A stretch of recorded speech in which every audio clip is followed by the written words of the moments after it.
বিসমিল্লাহির রহমানির রহিম। يا أيها الذين آمنوا اتقوا الله حق تقاته ولا تموتن إلا وأنتم মুসলিমুন। হে ঈমানদারগণ, তোমরা আল্লাহকে যথাযথভাবে ভয় করো এবং মুসলিম না হয়ে কখনো মৃত্যুবরণ করো না। সূরা আল ইমরান আয়াত 102।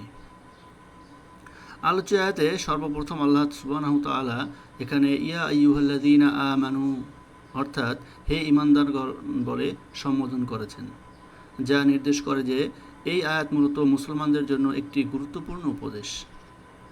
আলোচ্য আয়াতে আল্লাহ তাআলা দুইটি অংশে ভাগ করেছেন।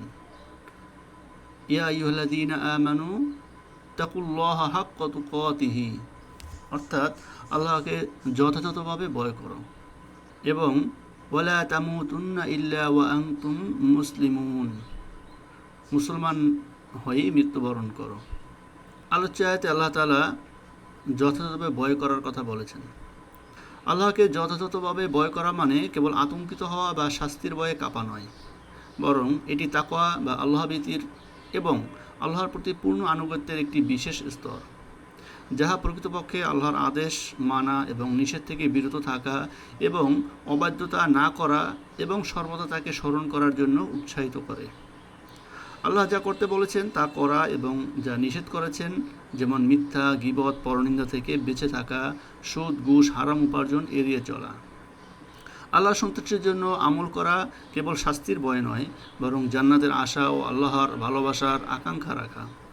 গোপনে ও প্রকাশ্যে সকল ক্ষেত্রে আল্লাহকে ভয় করা, অন্যদের সঙ্গে ইনসাফ করা, জুলুম না করা, সর্বদা পাপ থেকে তওবা করা এবং নেক আমলের প্রতি দৃঢ় থাকা। আল্লাহকে এমনভাবে ভয় করা উচিত যা আমাদের প্রতিটি কাজ ও সিদ্ধান্তে প্রভাব ফেলে। কেউ যদি আল্লাহকে প্রকৃতপক্ষে ভয় করে তবে সে কখনোই মিথ্যা বলবে না, হারাম উপার্জন করবে না, কারো প্রতি জুলুম করবে না এবং সর্বদা আল্লাহর সন্তুষ্টির পথে চলবে। দ্বিতীয় অংশে আল্লাহ তাআলা বলেছেন, ওয়ালা তামুতুন্না ইল্লা ওয়া আনতুম মুসলিমুন মুসলিম না হয়ে মৃত্যুবরণ করো না। এতে বোঝা যায় পূর্ণ ইসলাম প্রকৃতপক্ষে তাকওয়া, অর্থাৎ আল্লাহ তাআলা ও তার রাসূল সাল্লাল্লাহু আলাইহি ওয়াসাল্লামের পূর্ণ আনুগত্য করা এবং তার অবাধ্যতা থেকে বেঁচে থাকাই হলো তাকওয়া। একেই বলা হয় ইসলাম। আয়াতে নির্দেশ দেওয়া হয়েছে যে তোমাদের মৃত্যু ইসলামের উপরই হতে হবে।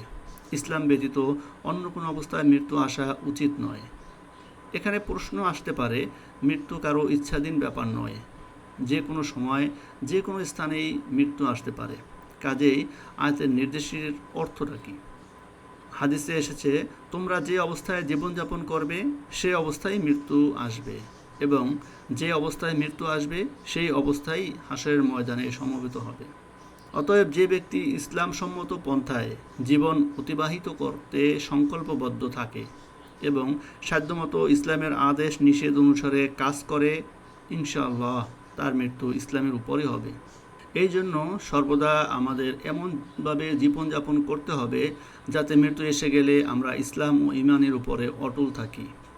আল্লাহ যেন আমাদের ঈমানের সঙ্গে মৃত্যু দেন, এজন্য আমাদের সবসময় দোয়া করা উচিত। এই আয়াত থেকে আমরা বেশ কয়েকটি বিষয় শিখতে পারি। শুধু বাহ্যিক ইবাদত নয়, বরং অন্তর থেকেও আল্লাহকে ভয় করতে হবে। ঈমান যেন দুর্বল না হয় সেজন্য নিয়মিত নামাজ, কোরআন তেলাওয়াত, দান সাদাকা এবং নেক কাজ করা উচিত। কেউ জানে না কখন মৃত্যু আসবে, তাই প্রতিদিন এমনভাবে জীবনযাপন করতে হবে যেন আল্লাহ আমাদের ক্ষমা করেন।